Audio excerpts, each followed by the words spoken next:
রান্না হচ্ছে মুরগির বিরিয়ানি। এখানে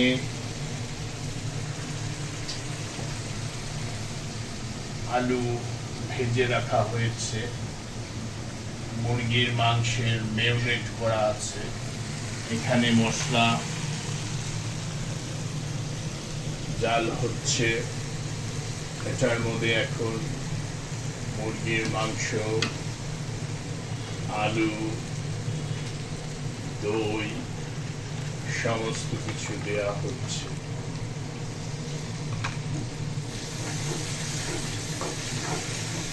এটা একটি সুস্বাদু উপাদেয় খাবার যা প্রচলিত, তবে সঠিক সুষ্ঠু ও সুন্দরভাবে রান্না এবং তার যথাযথ পরিবেশনের উপরে মেনুটি পুরাপুরি সৌন্দর্যমণ্ডিত লাভ করে।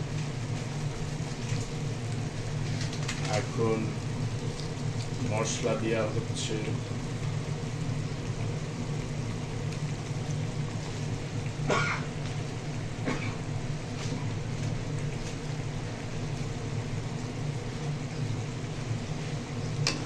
মশলা দিয়ে নাড়ানো হচ্ছে। খুব সুন্দর কালার হয়েছে।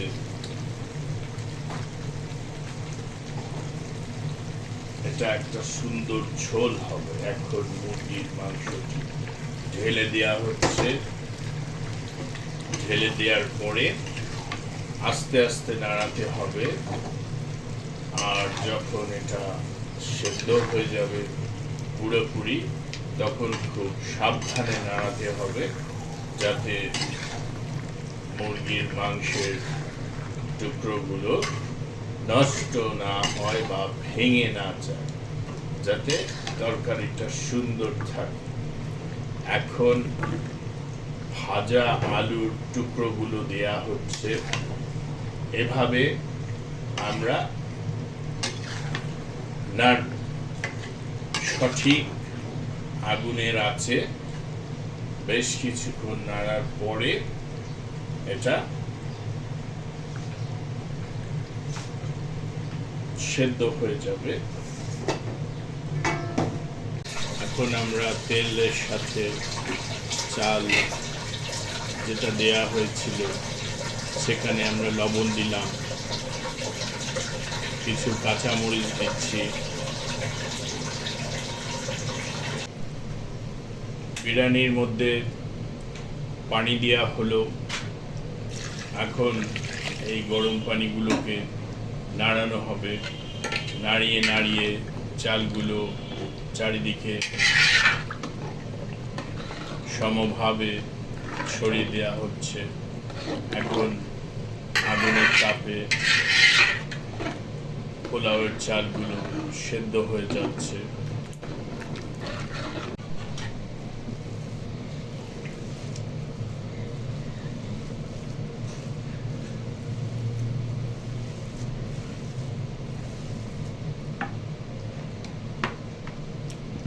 মোরগ বিরিয়ানির সুন্দরভাবে কষানো মাংসগুলো দেয়া হচ্ছে পাতিলে।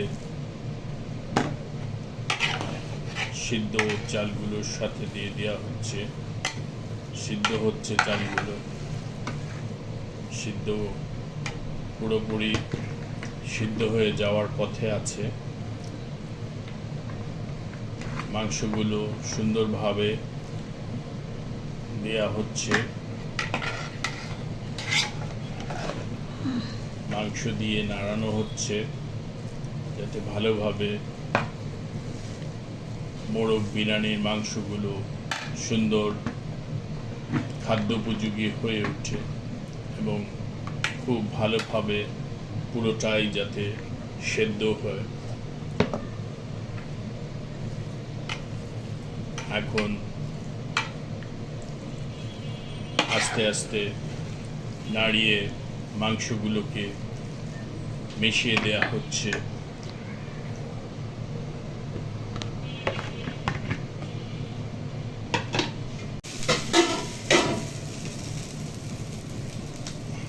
মোরগ বিরিয়ানি হয়ে গেল রান্না সুন্দর করে, সুন্দর মতন দম দেওয়ার পরে এখন আমরা ঢাকনা তুলে দিলাম। বিরিয়ানি হয়ে গেল সুন্দরভাবে। এখন আমরা দেখছি বিরিয়ানিটি সুন্দরভাবে খাওয়ার উপযোগী হয়ে গিয়েছে, পুরোপুরি প্রস্তুত পরিবেশনের জন্য। সুন্দর ডিশে বেড়ে এখন এটাকে পরিবেশন করা হবে।